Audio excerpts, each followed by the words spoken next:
Perdona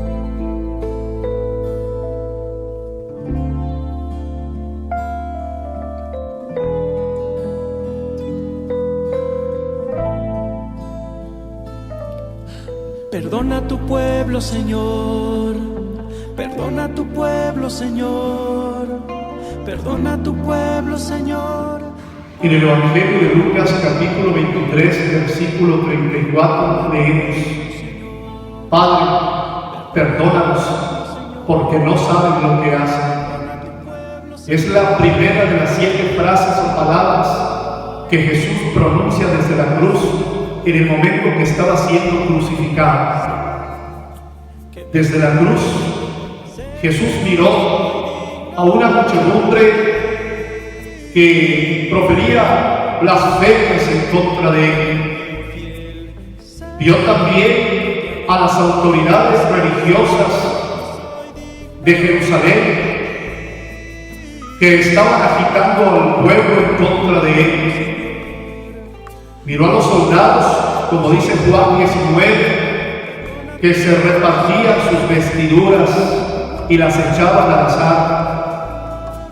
Miró a los ladrones, uno a la derecha y otro a la izquierda, que también lo insultaban, que también le reclamaban que no hiciesen nada por salvarlos. Y Jesús allí, ante este escenario, ¿qué hizo? Maldijo. ¿Qué dijo? Profirió alguna palabra agresiva, adolorida en contra de ellos, los descalificó, deseó alguna desgracia en especial contra sus verdugos. No. En ese momento Jesús pronunció la primera frase desde la cruz, estremecedora y llena de misericordia, que revelaba también su carácter sacerdotal. Desde la cruz Jesús clama al Padre: perdónalos, no saben lo que hacen. Pero pongámonos a pensar, ¿por qué Jesús pidió el perdón para sus agresores, para sus verdugos?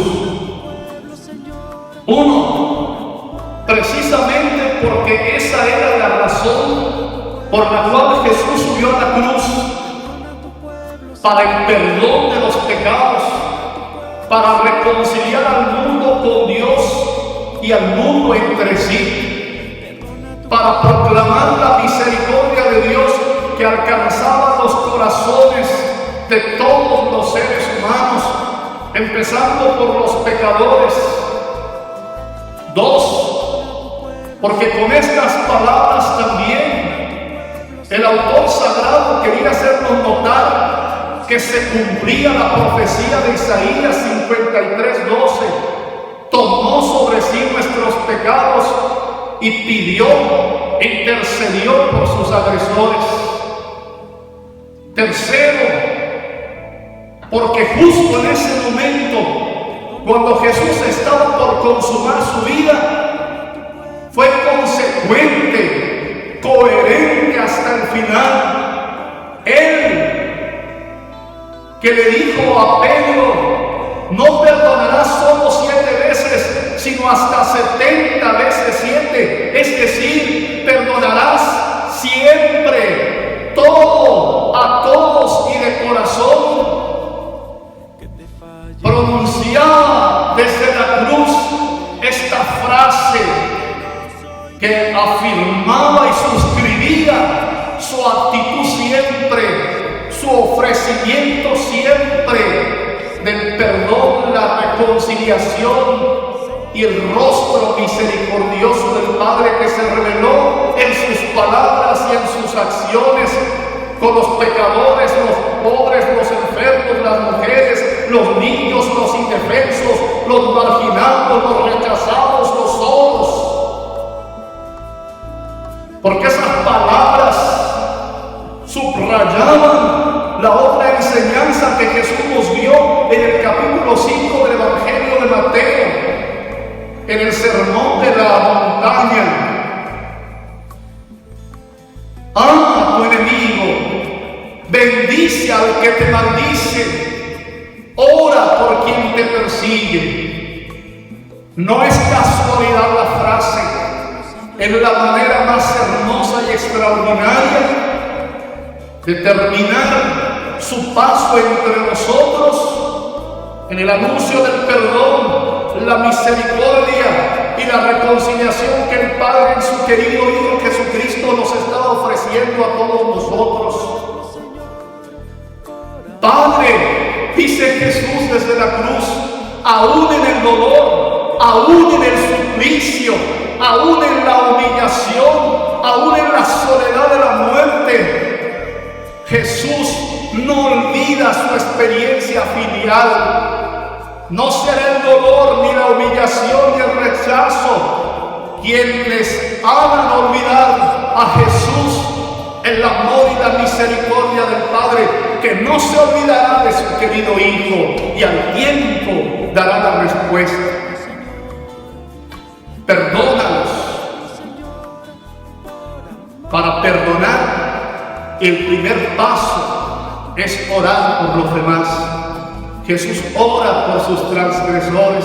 Podía haber pedido por sí, podía haber invocado al Padre con una gracia especial, pero no lo hizo en ese momento, sino que su pensamiento y su corazón estaban con aquellos, con los soldados, con la muchedumbre, con quien lo abofeteó, con quien lo azotó, con quien lo ridiculizó, no para recriminarles, ni rechazarlos, ni condenarlos, sino para pedir perdón. Porque solo un corazón libre, un corazón coherente, un corazón pacificado, un corazón que ama, es posible dar un paso tan importante como este. No saben qué hacen. Jesús sabía el misterio de la iniquidad que envuelve al hombre. A veces no sabemos ni siquiera por qué hacemos las cosas. Y por eso traemos a nuestra mente las palabras del apóstol: el bien que quiero no hago, y el mal que desprecio, justo eso hago. Jesús sabía que detrás del hombre pecador, de la mujer pecadora, hay siempre circunstancias, hay siempre condicionamientos. A veces ni nosotros mismos sabemos por qué hacemos lo que hacemos. Dios nos alcanza y nos envuelve en su misericordia. Ante esta primera frase, esta primera palabra que Jesús pronuncia desde la cruz, ¿a qué nos invita la palabra de Dios? A dos actitudes fundamentales. Primero, aprender a ver a los demás como Dios los mira, que es lo mismo que decir aprender a amar a los demás como Dios los ama. Y segundo, aprender en cada uno de los hermanos a perdonar sus pecados, sus errores, porque también nosotros hemos sido perdonados. A los que nos ha alcanzado el perdón de Dios, Dios nos llama a ser también compasivos, misericordiosos, como Él lo ha sido con nosotros. Amén. Perdona a tu pueblo, Señor.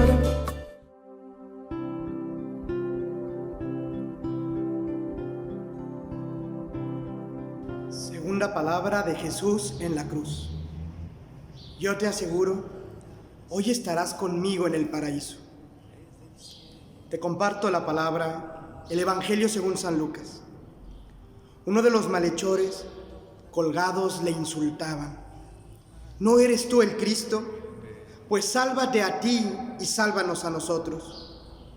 Pero él le respondió diciendo: ¿es que no temes a Dios, tú que sufres la misma condena? Y nosotros con razón, porque nos lo hemos merecido con nuestros hechos. En cambio, este nada malo ha hecho. Y decía: Jesús, acuérdate de mí cuando vengas en tu reino. Jesús le dijo: yo te aseguro, hoy estarás conmigo en el paraíso. quiero compartirte, a partir de la palabra de Dios, de este momento tan importante para nuestra fe, el momento de la agonía de Jesús. En esta segunda palabra que Jesús da en la cruz, 3 reflexiones concretas que pueden ayudarnos en nuestra vida de cristianos. La primera reflexión es que de una u otra forma todos los seres humanos vivimos momentos de dificultad, momentos de cruz, momentos de dolor. Estos momentos los podemos vivir con Jesús o sin Jesús. La segunda reflexión que voy a compartirles es que para Dios nadie está perdido. Por último, no perdamos nunca la visión de trascendencia. Nuestro último destino está en Dios y eso no podemos olvidarlo. Te voy a explicar estas 3. Acompáñame. Primera reflexión. De una u otra forma, todo ser humano se enfrenta a momentos de dolor y de sufrimiento. Estos momentos los podemos vivir con Dios o sin Dios. En el Evangelio se nos presentan 2 personas a los costados de Jesús. 2 personas que están viviendo el mismo acontecimiento. Acontecimientos tan iguales y al mismo tiempo tan diferentes en la forma de enfrentar esa situación. Los crucificados con Jesús padecen el mismo tormento, sufren la misma agonía, el mismo desprecio social. Todo parece tan igual y al mismo tiempo es tan diferente. Mismo presente, pero destino tan distinto. El dolor es una realidad humana. Tal vez nosotros no viviremos los tormentos que vivieron aquellos crucificados, pero estoy seguro que pasaremos momentos de cruz sí o sí. La pregunta es, ¿cuál es o será nuestra actitud ante esos momentos? Por un lado, tenemos el modelo del que la tradición llama gestas. Él vive el dolor en el reclamo, en la rebeldía interior. Vive la desesperanza y la desesperación. Se puede ver en él arrogancia que lo lleva hasta el insulto. No que eres tú el Cristo. Sálvate a ti mismo y sálvanos a nosotros. También nosotros a veces nos encerramos en nuestro dolor y no logramos ver más allá de nuestro propio sufrimiento. Volteamos nuestra mirada solamente a nosotros mismos. Como dice el Papa Francisco, nos ensimismamos. Volteamos solo a lo que nosotros somos y no logramos ver con claridad la verdad. A veces nosotros estamos envueltos en este sufrimiento. Podemos llenarnos así de amargura, resentimiento y por último tantos se terminan enojando con Dios. Por otro lado, está otro modelo para vivir la cruz, quien la tradición llama Dimas. Tiene una actitud muy distinta. Hay reconocimiento de Dios y hace su súplica humilde: acuérdate de mí. Este es otro camino. No centrarnos en lo que ha sucedido, sino en lo que puede suceder. No se pregunta por qué, sino para qué. Y entonces el dolor se vuelve camino de salvación. ¿Cuál es la gran diferencia? Lo podemos resumir en 2 verbos. Por un lado está gestas, que quiere entender ese dolor, que quiere entender por qué. Por otro lado está Dimas, que confía. Entender o confiar. Eso encontramos ahí la gran diferencia. Quien intenta entender pretende hacer a Dios muy chiquito, pretende encontrarse con un Dios pequeñito que puede entrar en el propio entendimiento, y el entendimiento es tan limitado. Un Dios a mi medida. Por otro lado, quien confía, entonces se encuentra con la grandeza de Dios, que no tiene límites en sus planes y no tiene límites en su misericordia. El que busca entender pone su mirada en sí mismo y en sus propias ilimitadas capacidades, como gestas. Pero el que confía pone su mirada en el crucificado, en Jesús. Y esta mirada es reconfortante y liberadora. Solo entonces se encuentra la paz, cuando miramos a Jesús y dejamos de amargarnos en nuestro sufrimiento, cuando dejamos de tratar de entenderlo y controlarlo todo y empezamos a confiar. ¿Y tú? ¿Cómo vives esos momentos de dificultad y de sufrimiento? ¿Como gestas o como Dimas? ¿Cuál es tu verbo favorito en los momentos de dolor? ¿Entender o confiar? Segunda reflexión. Para Dios, nadie está perdido. Al contemplar la escena de Jesús en la cruz y su diálogo con el buen ladrón, comprendemos una verdad muy hermosa que a veces olvidamos. Efectivamente, para Dios nadie está perdido. Dimas era tan ladrón como Gestas. Tenían ambos un pasado oscuro, por lo que sabemos. Pero el destino de ambos es tan diferente. ¿Cuántas personas habrán pedido a aquel ladrón que cambiara? ¿Cuántos, tal vez, miembros de su propia familia o de sus amigos se sintieron avergonzados por él? ¿Cuántos rechazaron a aquel hombre y sus decisiones, juzgándolo y condenándolo definitivamente? ¿Cuántos dolores de cabeza habrá sufrido su propia madre? Muchos seguramente padecieron las acciones de Dimas. Nosotros también a veces podemos pensar que todo está perdido, que ese pecado que me domina es más fuerte que yo mismo y no puedo cambiar, así soy. También al ver a los demás, somos muy prontos para condenar y decir: no, tu hijo está perdido, ya no tiene remedio, ya para qué le lucha. Pero la enseñanza de este momento de Jesús en la cruz es que Dios siempre tiene una esperanza puesta en nosotros. Que tal vez tú puedes dejar de creer en Dios, pero Dios nunca deja de creer en ti. Que puede ser que tú hayas perdido la esperanza en tus obras, en tu capacidad de cambiar. Que hayas perdido la esperanza en tu hijo, en tu esposo, en tu esposa. Que hayas perdido la esperanza en los demás. Tú puedes perder la esperanza, pero Dios sigue esperando en ti. Él cree en ti, aunque tú a veces dejes de creer en Él. A veces creemos que todo está perdido. Vemos, sin embargo, como en el último momento, Dimas tiene un momento hermosísimo de encuentro con Jesús, que cambia por completo su destino.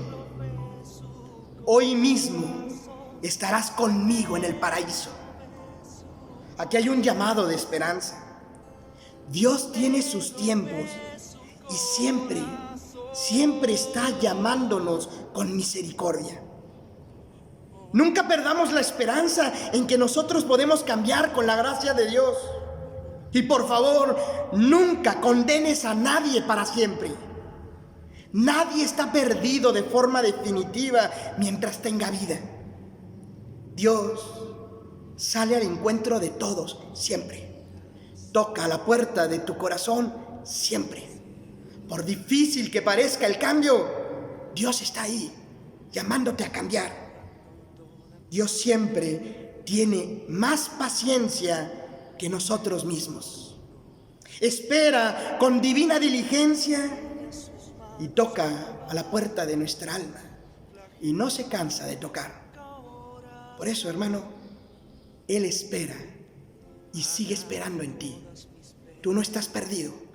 Y ninguno de los que tú conoces, por difícil que sean los momentos que hayan vivido o el pecado en el que hayan caído, si tienen vida, Dios tiene una respuesta para ellos. Nadie está perdido para Dios. Y tercera reflexión: no perdamos nunca la visión de trascendencia de la vida. Nuestro destino último está en Dios. Creo que uno de los grandes problemas del hombre contemporáneo, una de las grandes crisis de nuestro tiempo, es la falta de vivir con dimensión de trascendencia. Y Jesús ahí en la cruz nos lo deja muy en claro: hoy mismo estarás conmigo en el paraíso. Antaño, nuestras abuelas, nuestros abuelos, la gente mayor ponía siempre su confianza en Dios y sabía que al final del camino el destino está en encontrarse con Él. Pero ahora nos aferramos tanto a lo temporal, nos aferramos tanto a nuestro trabajo, nos aferramos tanto a nuestras cosas, tal vez porque hemos olvidado que todo es temporal, menos el amor de Dios. Ese es permanente. Que en realidad todo lo que nosotros vemos es transitorio y que son medios, pueden ser medios muy buenos, pero nunca fines. El fin del corazón del ser humano, el fin de nuestra existencia, el fin último de nuestra vida, está en la casa del Padre.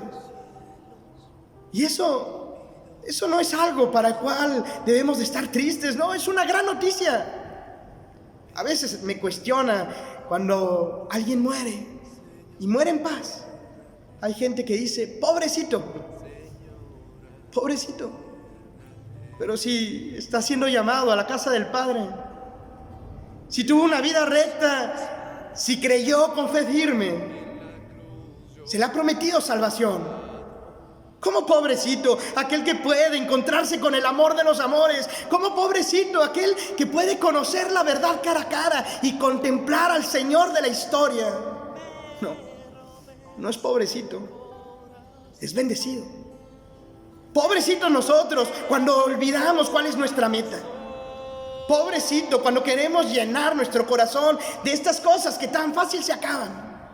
Pobrecito de nosotros cuando tenemos la mente embotada en las cosas terrenales y nos hemos olvidado de las celestiales. Pobrecito de ti, pobrecito de mí, si nos hemos olvidado de que hemos sido creados por Dios y para Dios. Esta es nuestra última y tercera enseñanza. Cuando Jesús dice: hoy mismo estarás conmigo en el paraíso, también te lo dice a ti. Tal vez no sea hoy, tal vez no sea mañana, tal vez falten 20, 30, quién sabe cuándo. Pero nuestra vida es una oportunidad única para prepararnos con ese encuentro maravilloso. Aquel que te está esperando con los brazos abiertos y que para ello te ha enseñado un camino concreto. No te distraigas con veredas que nada llenan el corazón. Yo soy el camino, la verdad y la vida, dice Jesús. Él es el camino. ¿El camino a dónde? A la casa del Padre. Vive tu vida intensamente. Mañana despiértate porque es bendición de Dios, pero acordándote de que estás en peregrinación. La vida es peregrinación. Solo un loco sale a peregrinar sin saber cuál es la meta. Y creo que hay muchos locos que estamos en esta peregrinación y nos olvidamos cuál es la meta. Hermano, hermana, no pierdas de vista nunca el destino último de tu vida. Y vive cada día como bendición, sabiendo que estamos en camino. Somos caminantes, somos peregrinos. Y ojalá que por nuestras obras y por nuestra fe, un día el Señor nos diga en el fondo del alma: hoy mismo estarás conmigo en el paraíso. Qué bendición escuchar esa voz. Y ojalá que todos un día la escuchemos. Hoy mismo estarás conmigo en el paraíso.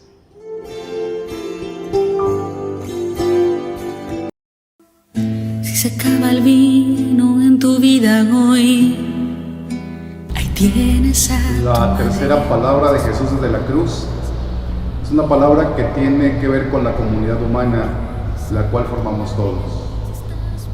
Tiene calidad y compasión. Es una palabra con mucho amor humano. Mujer, ahí tienes a tu hijo. Hijo, ahí está tu madre. Me puedo imaginar que fue el amor de madre que llevó a María a la cruz ese viernes. ¿Dónde más podría estar ella? A pesar de lo difícil que fue y el dolor que le hubiera causado, María estuvo ahí por una sola razón, porque amaba a su hijo. La cruz de Jesús, de cierta manera, también fue la cruz de María. Hoy, en este momento difícil que estamos viviendo, no dudes, también María está contigo. A pesar de la oscuridad de esa hora, la agonía, las burlas, el dolor, a pesar de la confusión, a pesar de la tristeza, de la angustia, de la enfermedad, la preocupación de Jesús es por sus seres amados. Nos muestra que las relaciones que parten de la comunidad humana son relaciones que importan. Jesús nos indica que nuestra llamada es cuidarnos mutuamente y a toda la creación. Nos demuestra una visión para la iglesia y para nuestro mundo, que es una oportunidad de dar testimonio de fe, aún en los momentos más difíciles, que es una oportunidad de pasar de víctimas a testigos. Imagina que Jesús no hablaba solamente a María y a su discípulo amado, te estaba hablando a ti, te estaba hablando a mí, nos estaba hablando a todos. Nos hacen sentir orgullosos esas palabras, nos hacen sentir humildes. Jesús nos dio un mandato de cuidarnos unos a otros. La tercera palabra de Jesús es un recuerdo poderoso de que somos parte de una familia global.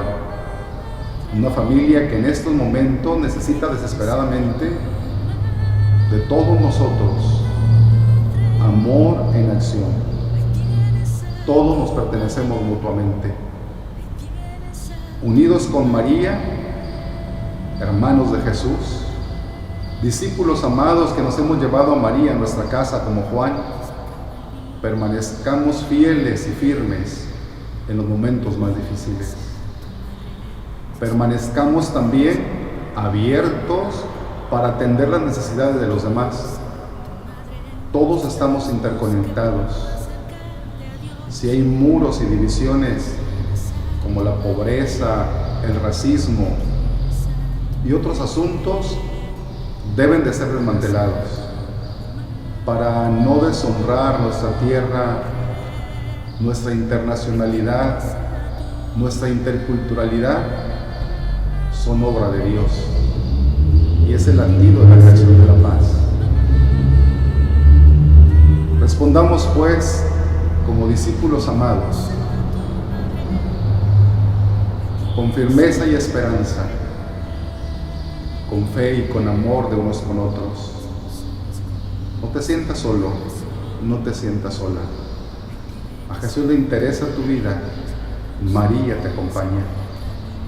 María intercede por nuestra humanidad. Eres nuestra madre, eres el regalo más precioso que Jesús nos ha dado en el momento del dolor. Discípulo amado, con María en nuestra casa.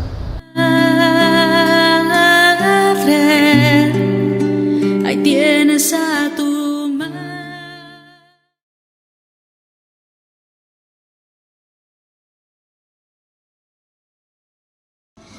Muy buenas tardes, amados hermanos en la fe. Les saluda el Padre Egidio Alonso Choza Samuel, párroco de Nuestra Señora de Guadalupe en Guerrero Negro. Los invito a compartir este momento de meditación, la cuarta palabra de nuestro Señor Jesús en la cruz el Viernes Santo. Y alrededor de la hora nona clamó Jesús con fuerte voz: Elí, Elí, lema sabactani. Esto es: Dios mío, ¿por qué me has abandonado? Al oírlo, algunos de los que estaban allí decían: a Elías llama a este. Y enseguida uno de ellos fue corriendo a tomar una esponja, la empapó en vinagre y sujetándola a una caña le ofrecía de beber. Pero los otros dijeron: deja, vamos a ver si viene Elías a salvarle. Palabra del Señor. Gloria a ti, Señor Jesús. El texto bíblico nos presenta a Jesús nuestro Señor sufriendo en la cruz, padeciendo, ensangrentado, con dolores, con angustia.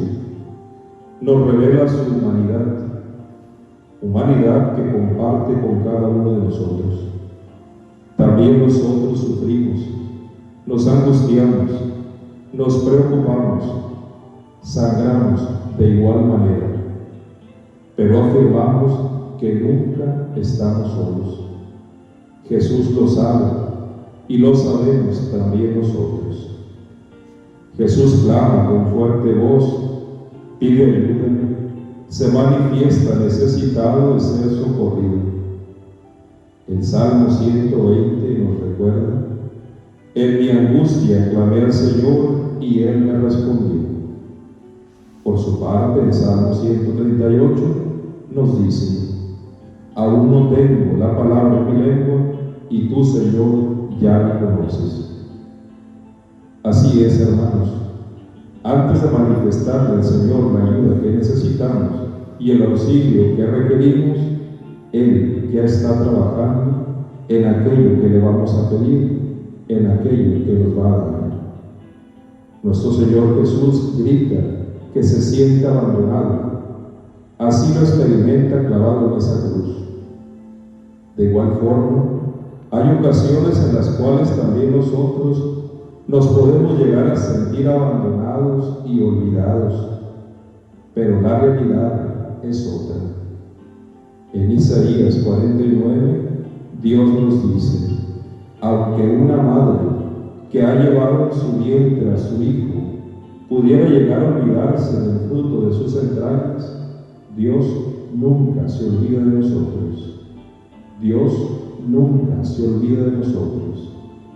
El Salmo 23 nos recuerda: el Señor es nuestro pastor y acompañante, y aunque caminemos por cañadas oscuras, nada debemos temer, porque Él está con nosotros, va con nosotros y nos acompaña. Su vara y su callado nos brindan seguridad y confianza. Así también el Salmo 136 expresa que Dios no se olvida de nosotros, en especial cuando nos ve sufrientes, afligidos y casi derrotados. ¿Y cómo podría olvidarse Dios de nosotros si nos ama profundamente?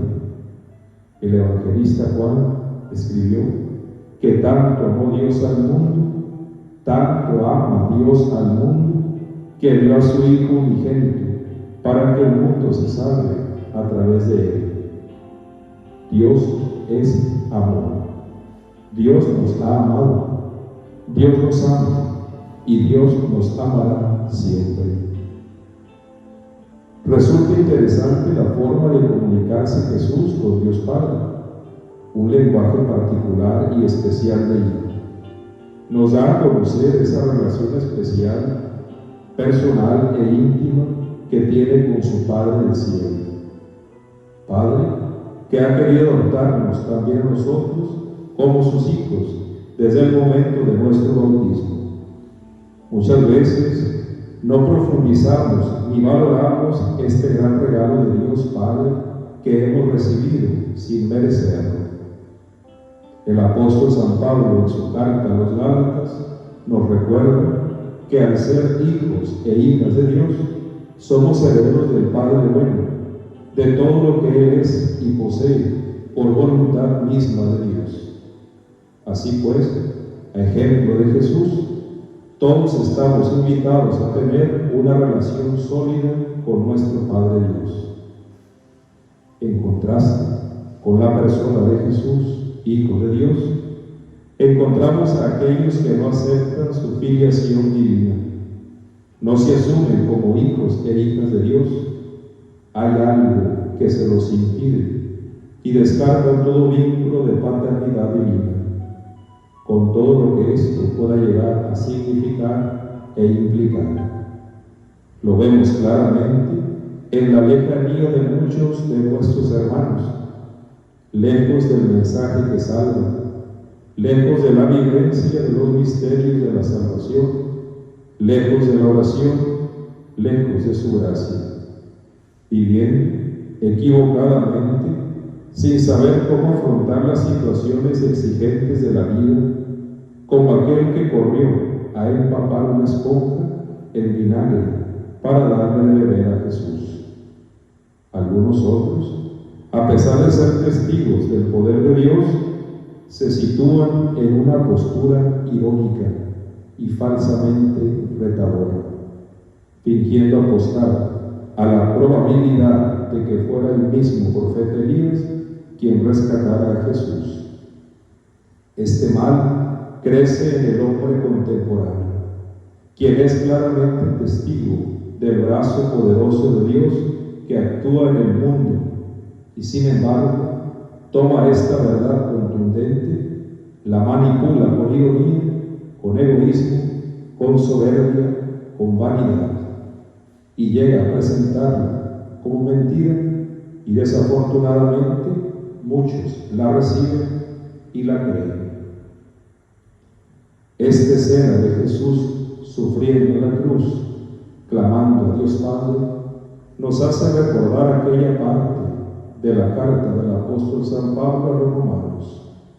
Dios dispone todas las cosas para el bien de los que lo aman. Por eso, tengamos muy presente, hermanos, que Dios nos ama profundamente, que Dios quiere tener una relación sólida y estrecha con cada uno de nosotros, que Dios siempre está muy cerca de nosotros y en especial en los momentos de prueba y dificultad, que Dios siempre escucha nuestras súplicas, que Dios quiere que todos los hombres se salven y lleguen al conocimiento de la verdad. Dios te siga bendiciendo abundantemente en tu hogar y con tu familia. Amén.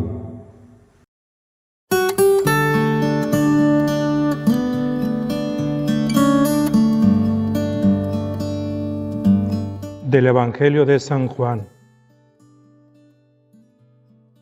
Después de eso, como Jesús sabía que ya todo se había cumplido, y para que se cumpliera la Escritura, dijo: «Tengo sed».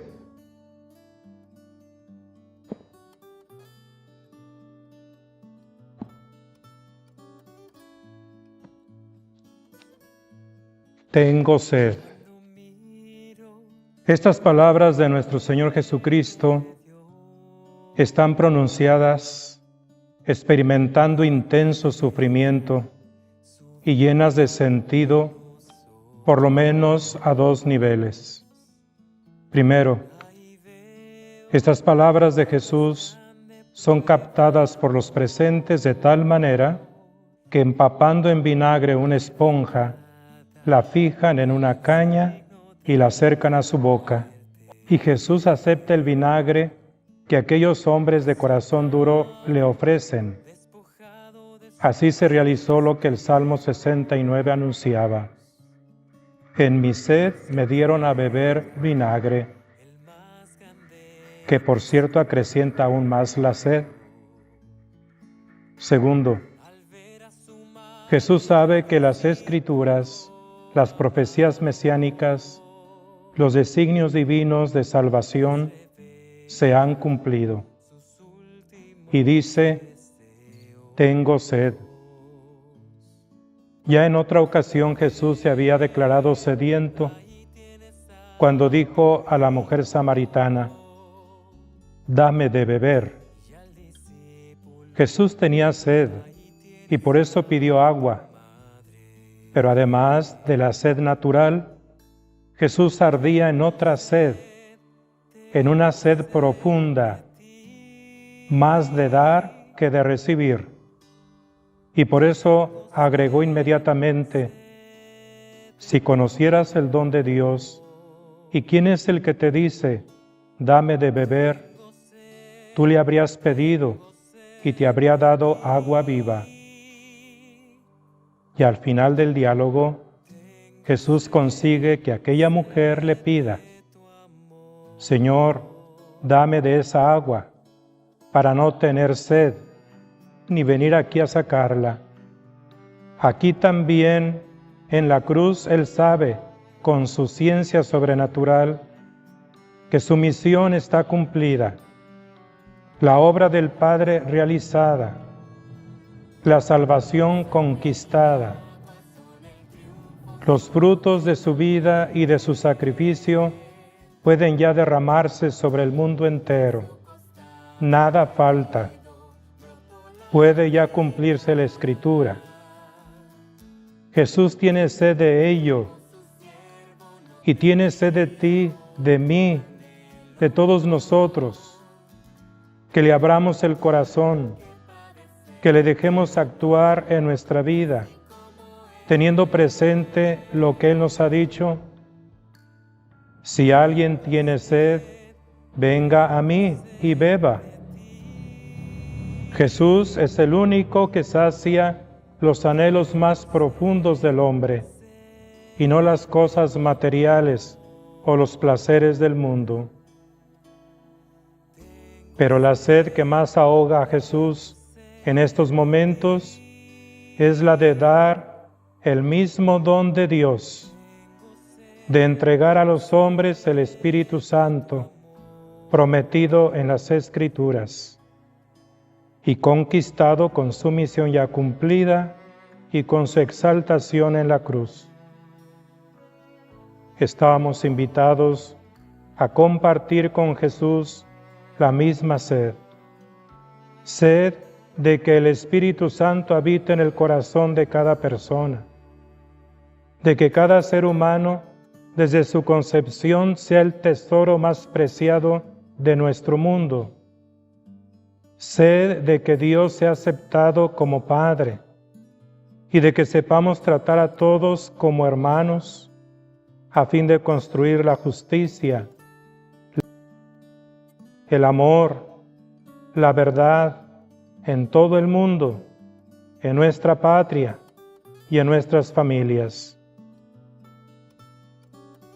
Hacer presente el reino de Dios en nuestros ambientes a través de las obras de misericordia y hacer la voluntad del Padre Dios en las circunstancias difíciles que ahora vivimos es darle agua a Jesús.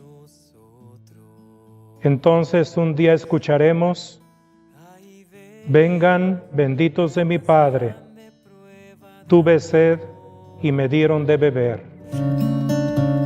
Levantada en el signo de... Sexta palabra, todo se ha cumplido, por el Padre Emanuel Leal Montes. Después de beber el vinagre dijo Jesús, todo se ha cumplido, e inclinando la cabeza entregó su espíritu. La hora del Señor ha llegado, aquel que ha venido para que tengamos vida y la tengamos en abundancia, es el mismo buen pastor que en la cruz entrega la vida por sus ovejas. Son los últimos instantes de la vida de Jesús. Está agotado hasta el extremo. Su cuerpo extenuado no resiste más el intenso dolor de la crucifixión. Su espíritu siente retroceder ante el sufrimiento infligido por los hombres y el abandono de Dios. De improviso, su vida entera yace colgada de un vulgar madero. Solo le queda un último aliento para beber vinagre y decir: todo se ha cumplido. El buen pastor ha entregado la vida por sus ovejas. El Señor cumple sus promesas. Su muerte recapitula la obra de su vida, la predicación del reino de Dios, sus milagros y signos, su predilección por los marginados e ignorantes, su misericordia por los pecadores y abandonados, su amor por los niños y ancianos, por las viudas y los enfermos, su amor apasionado por la humanidad. La antigua profecía se cumple ahora. Llegarán los días, dice el Señor, en que haré una nueva alianza con la casa de Israel y de Judá. Las promesas del Señor han llegado a su cumplimiento en la cruz. Juan señaló a Jesús como el Cordero de Dios que quita el pecado del mundo. Ahora sus palabras se hacen realidad. Jesús, obediente a la voluntad del Padre y fiel a su misión, se ofrece por todos nosotros. Haciéndose pecado, nos libra del pecado de la oscuridad de una vida sin Dios. Nos libra del pecado de la soberbia, de la autosuficiencia y del egoísmo estéril que consume. Su obediencia y fidelidad a Dios realizan plenamente el cumplimiento de la antigua alianza y nos abren al don de la perfecta. Ofrezcamos sin cesar, por medio de Él, a Dios, un sacrificio de alabanza, es decir, el fruto de los labios que celebran su nombre. En la carta a los Hebreos leemos de Jesús: Él es el sumo sacerdote que necesitábamos, santo, inocente, sin mancha, separado de los pecadores y elevado por encima del cielo. Él no tiene necesidad, como los otros sumos sacerdotes, de ofrecer sacrificios cada día, primero por sus pecados y después por los de su pueblo. Esto lo hizo de una vez para siempre, ofreciéndose a sí mismo. En efecto, Jesús es el buen pastor de nuestras vidas y el sumo sacerdote que nos conviene. En la cruz ha ofrecido al Padre el perfecto sacrificio, de una vez y para siempre, ofreciéndose a sí mismo, conforme a las palabras que Cristo dijo al Padre al entrar al mundo: Tú no quisiste sacrificios ni ofrendas, sino que me formaste un cuerpo. No te agradaron los holocaustos ni los sacrificios por el pecado. Entonces dije: Aquí estoy yo, oh Dios, para hacer tu voluntad. ¿Cuántas veces le hemos preguntado a Dios: ¿por qué permites tanto mal? ¿Por qué, si eres amor y has traído la paz y la justicia, parece que vemos reinar lo contrario? El odio que no nos deja ser felices, la violencia que hiere nuestros corazones y arranca de raíz la vida humana, y las injusticias que indignan y nos impiden progresar. La respuesta de Dios la descubrimos contemplando el crucificado desde lo más profundo del corazón y en el silencio de quien se abre al misterio de Dios. Trae a la mente las palabras del apóstol: el mensaje de la cruz es una locura para los que se pierden, pero para los que se salvan, para nosotros, es fuerza de Dios. El crucificado asume el mal de la humanidad y, ofreciéndolo al Padre, nos obtiene su perdón y nos reconcilia definitivamente con Él. Su resurrección es al mismo tiempo el signo del cumplimiento de la promesa de Dios y su victoria definitiva sobre la muerte y el mal. Jesús cumple las promesas de Dios y nos reconcilia con su Padre. Cristo crucificado es la fuerza y sabiduría de Dios para nosotros, llamados por pura gracia a la vida divina. En Él Dios nos revela la anchura y profundidad de su amor y nos llama a una vida nueva según su Espíritu. Su Espíritu es el don de la comunión perfecta con Dios, es la fuerza transformadora y el vínculo indestructible de una nueva humanidad. Todo se ha cumplido. Pidámosle al Señor que también en nosotros se cumpla la voluntad del Padre.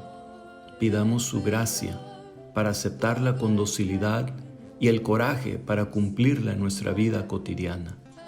Como ovejas del Señor, creamos en las palabras del buen pastor: Yo les doy vida eterna. Ellas no perecerán jamás, y nadie las arrebatará de mis manos.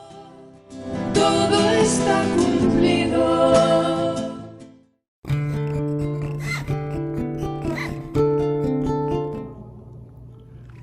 Séptima palabra.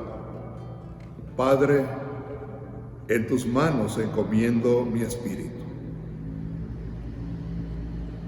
El Evangelio de San Lucas nos narra estas palabras de Jesús. Era casi el mediodía cuando las tinieblas cubrieron la faz de la tierra, desde las 12 del día hasta las 3 de la tarde. El velo del templo se rasgó a la mitad y Jesús, clamando con voz potente, dijo: Padre, en tus manos encomiendo mi espíritu. Y dicho esto, expiró. Palabra del Señor. Qué hermosa forma de morir. Qué gran enseñanza, hermanos y hermanas, para el hombre de todos los tiempos y también para el hombre de hoy. Porque todos le tenemos miedo a la muerte. La muerte para nosotros es como un misterio, un enigma, algo incomprensible.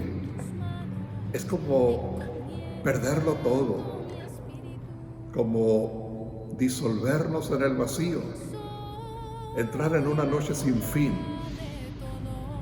En cambio, para Jesús, la muerte es un encuentro amoroso con ese Padre que nos ama, en el que podemos abandonarnos con plena confianza. Así lo hizo Jesús. Seguramente Jesús estaba citando el Salmo 31 que dice: en tus manos encomiendo mi espíritu. Pero él añadió la palabra Padre. Él quiso que su última palabra fuera la más dulce, la más querida de su corazón. Padre, Abba, Papito. Porque Jesús murió como vivió, en una plena comunión con su Padre Dios. Toda la vida de Jesús fue un diálogo con su Padre Dios. Desde que era niño, de 12 años, nos cuenta el Evangelio, que allá en el templo de Jerusalén le dijo a José y a María, sus padres: ¿por qué me andaban buscando? ¿No sabían que yo debo de ocuparme de las cosas de mi Padre? Y más adelante dirá: Padre, yo te alabo, Señor del cielo y de la tierra, porque has ocultado estas cosas a los sabios y entendidos y se las has revelado a la gente sencilla. Gracias, Padre, porque me has escuchado. Tú siempre me escuchas. Y allá en la agonía de Getsemaní, Padre, aparta de mí este cáliz. Y ahora en la cruz, en el supremo momento de la muerte, Jesús se abandona en las manos amorosas de su Padre. Padre, en tus manos encomiendo mi espíritu. Y Jesús, queridos hermanos, en la muerte se manifiesta como un verdadero hombre. Recordemos las palabras del Concilio Vaticano II sobre Jesús, que nos dice: trabajó con manos de hombre, pensó con inteligencia de hombre, obró con voluntad de hombre, amó con corazón de hombre. Y podemos añadir, murió con una muerte de hombre. La muerte para Jesús es el abandono en las manos amorosas de su Padre Dios. Y es una gran enseñanza para nosotros, para que cuando llegue el momento de nuestra muerte, también nosotros podamos decir, como Jesús: Padre, en tus manos encomiendo mi espíritu. Cuando con dolor nos llega la muerte de un ser querido, Padre, en tus manos encomiendo su espíritu. Así murió Jesús. Y dicen que esta es la última palabra, pero no es verdad. La última palabra la tiene Dios, que no puede soportar la muerte injusta de su Hijo. No puede soportar que el mal trunque la vida de Jesús, su Hijo amado. Que el mal venza sobre el bien. Dios no está pintado. Y la última palabra la tiene Dios, que resucitará a Jesús de entre los muertos. Por eso, hermanos y hermanas, la última palabra es esta: yo soy el que vive. Estuve muerto, pero ahora estoy vivo. Gloria al Padre, y al Hijo, y al Espíritu Santo, como era en el principio, ahora y siempre, por los siglos de los siglos. Amén. Padre, en tus manos encomiendo mi espíritu, pero yo confío en ti, Señor, y te digo: